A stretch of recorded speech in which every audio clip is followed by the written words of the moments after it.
Hey everyone, and welcome to this week's edition of Quick Conversations. My name is Jerry L. Johnson, and this week we'll be sitting down with the CEO of Adarga Entertainment Group, also member of the DC Chapter Board's Music Business Committee, Alex Davila, as well as singer, songwriter, author, Christine DeClario. There's a lot going on right now in the inspirational music space, as well as in terms of international business. So we're excited to hear from these two today for them to share some of their expertise. So as a quick reminder, we will be recording this via Zoom for playback on Facebook, and any additional recording of this program without the express written permission of the Recording Academy is prohibited. So Alex and Christine, thank you so much again for doing this, and take it away. Christine, thank you so much for taking the time to chat with me today. I'm so excited about this time, and you have been very busy. I know you've been home and not on tour, but I wanted just to kind of see where you are, and you are known internationally and recognized for Latin Christian music, and now during this time you ventured to release not only in Spanish, but English, Portuguese. Why now? Good question. And first of all, hi. Thank you so much for having me. And hey to all the people that are connected watching. Yes, I have had the dream come true to be able to cross cultures with my music. We all know that music is a great connector of the soul, and you don't really need a language to be able to connect with people through music, but it's good when you do. And I've been doing music in English and Spanish for 16 years now, actively touring. I've produced a few records, and now I've crossed over into a third region, which is Brazil and Portuguese, which I really count it as a privilege more than anything, because everybody who wants to do music wants to connect with the most people as possible. That's like the bottom line of it. How has it been for me? It's been kind of surreal. And I'm always going to go the emotional route because I'm huge on empathy and I'm huge on the emotional connections of the music that I do. I leave the technical stuff for like all the people that are super wizards with all the business side of it. And I like to be pure to my heart when I make my art. Having said that, I went through a really rough patch recently in the past couple years with postpartum depression after having 2 babies back to back, which were miracles, by the way. I couldn't have babies, and then I did conceive, and it was supernatural. It was awesome. But having gone through that season of turmoil where when your mind gets affected, then your emotions get affected, and thus your actions get affected, it was really hard for me to find that creative well. And I had writer's block and production block for a really long time. So now that I'm on the other side of it, being able to connect with more people in more regions of the world has become an affirmation for me in my art, in my creative genius, that number one, there's always a new opportunity that can open through creative arts. And number two, it's not over. Like, we can go through difficult seasons and there's always going to be an artistic expression to be able to market and digest it well. And so being able to now penetrate a new market it's very emotional and spiritual to me, in the sense that there's so much more than I thought.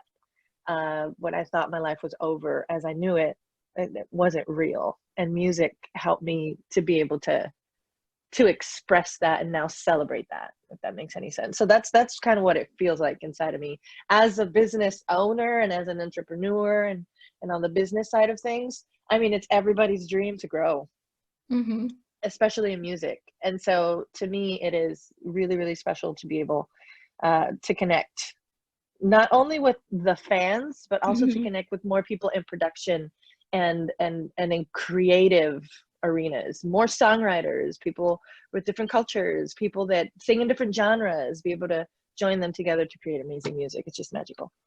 Well, not only did you sing the song in Portuguese, but you've gone really the extra mile where you are speaking the language, you're going out of your comfort zone, you're interviewing, you're really trying to connect the best way that you can. Why Brazil? It's kind of a passion of mine. I've had some spiritual experiences with God in which I feel very very connected to the Brazilian culture. And when it all started was about 5 years ago, where I kind of sensed that there would be a future connection with that region, with that country. And I'm kind of an overachiever. Mm-hmm. I compete with myself, and I always want to be better in what I do. Like, there's no greater competitor for me than myself. And so I always push myself to be the best at what I can be. Mm-hmm. And the best way, most efficient way that I understand to be able to connect with the new culture is be able to be immersed in it. Mm-hmm. And you can do that best speaking the language and eating the food. So Oh I've done yeah. both of those things for a long time. I have a lot of friends from Brazil that have just been so gracious in helping me continue Mm-hmm. learning and communicating. And I mean, when you understand people's language, you better understand their hearts. And if you better understand their hearts, you can connect with them in a better level with your creatives. There's something really interesting you just said. You said that you're an overachiever, you're always pushing yourself. And sometimes when you have that personality, it's hard to let people in or let other people work with you.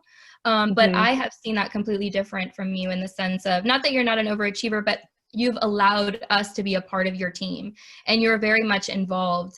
And I feel like that's something so important for any artist as they're developing, especially when they're cross working in so many regions. How do you do to have the right team next to you? Well, one thing that as we were talking off the air, it kind of came out, and I think it's great to share. The bigger the dream, the bigger the team. Mm-hmm. And when we see ourselves as artists and creators of art, we should also see ourselves as servants to other people. Like, our talents are not just ours. Mm-hmm. Once we let them out into the world, they belong to the people that are blessed by whatever you have. And so on that note, we should not be closed in to try to micromanage everything that has to do with our talent. It's really important to bring people that are experts and that understand the best way to get that art to the people. Mm-hmm. And so the greater the spectrum of where you want to go, the bigger the reach you want to get, the bigger the team you need to be able to fit into those areas. And I think you can speak a lot into that because you kind of lead the cross collateralization of like the many teams that I have. I have to have a team in the US. I have to have a team in Latin America. I have to have a team now in Portuguese for Brazil. And I also have to have a team for the bilingual culture within the US. Mm-hmm. It's like 4 teams, plus the production teams and the video teams and all the other teams. So it's like a big enterprise. Mm-hmm. And you and Adarga have kind of acted as kind of the glue that keeps them all together, which I totally appreciate because I could not be creative and also the business girl at the same time. But it's really important to open the door and invite as many people that are experienced in the industry to help and to aid so that you can get your dream fulfilled and your goals met.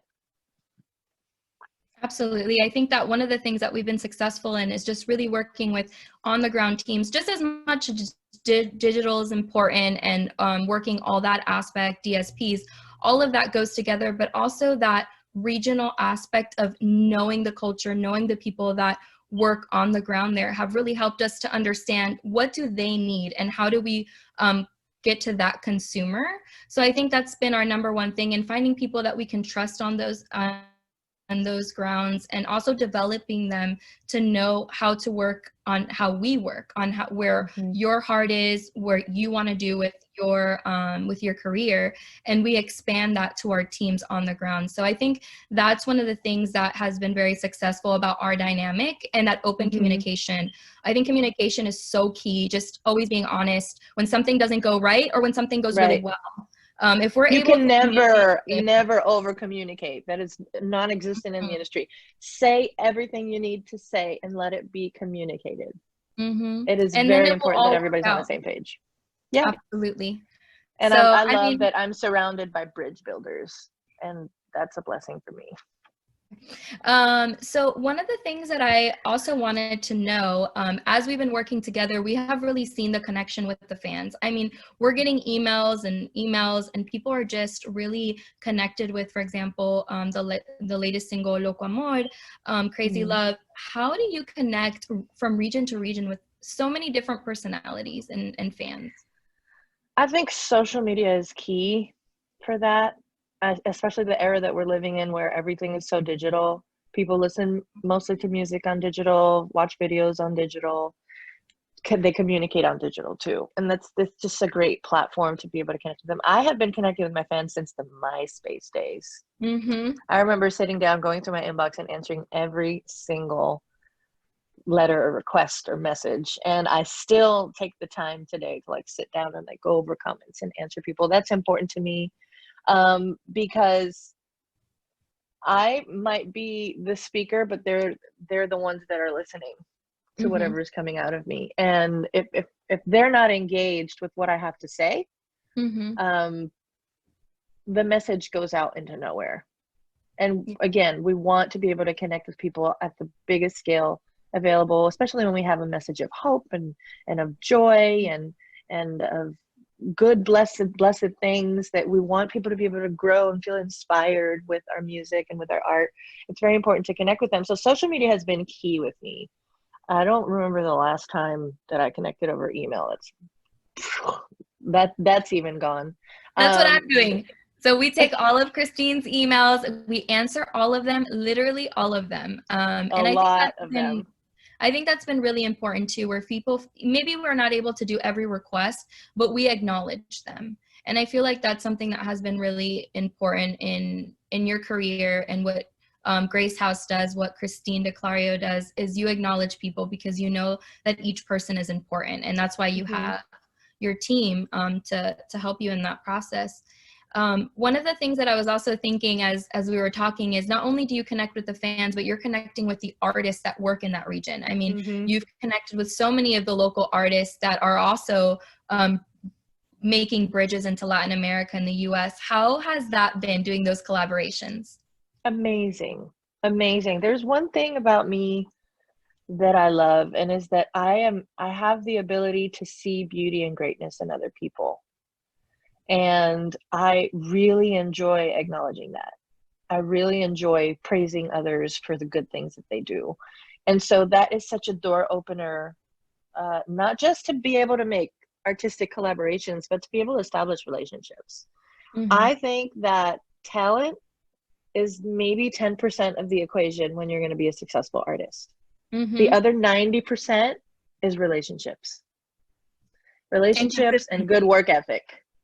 Diligence, doing your work well. But if you don't have good relationships and good bridges built with other people that might be gatekeepers into areas that you want to go, you're really going to be stunned at some point, and your growth is just going to come to a cap. For me, the key has been to have relationships. And so I enjoy other people's company, and I enjoy just being amazed by their talents or by their creations. And I'm the kind of girl that just gauze over somebody who just sung the life out of this amazing song, and I'm in the audience and I'm like, my God, that is amazing. So that validation is such a powerful thing. And when we validate others in their art, they feel received and accepted. And when that happens, they'll receive you into their lives with open arms. And so that's kind of the way my relationships go. I just enjoy people. Oh, that's amazing. Yeah, I've definitely been able to see that firsthand, and just the aspect of just how people receive you has been amazing. And not only they embrace your music and they make it a part of them. And so that's just a beautiful thing, and something that we need so much right now. There's so many things happening in the world. If you could say anything for just all the hurt that's happening right now, Christine, how do you feel like your music is going to keep on just giving that seed of hope? As musicians and artists, what we're really doing is storytelling. And our music oftentimes can serve as a guide or a map for other people to be able to navigate through their issues in life. We know that we live in a world that can sometimes be cruel, and the circumstances we have to face can sometimes feel unbearable. And there's countless times in my personal life where I've been going through hell and high water, and I'll hear a song, and that song will spring up some hope in me and help me to carry on for the next 24 hours. Because it told a story. It put words to feelings that I had that I was not able to utter. And music is a tremendous gift from God to be able to appease our soul, but at the same time be able to move our bodies and compel our spirits to keep going. So in these hard times, I think music has been so key. I'm really grateful that this whole pandemic thing didn't happen in the 90s, where we wouldn't be able to be as connected digitally as we are today. Because now we might be physically separated, but I feel that humanity is closer than ever through digital, through music, through art, through content. And that is, it's been a driving force for me. And I know it's been a driving force for other people. And even the questions are, well, what new music are you listening to? Because you're like, some people are like, oh, well, there's nothing else to do but watch TV and listen to some content. But there's always been some artistic piece that has touched our soul and helped us to keep going. And I think that's God's gift to us.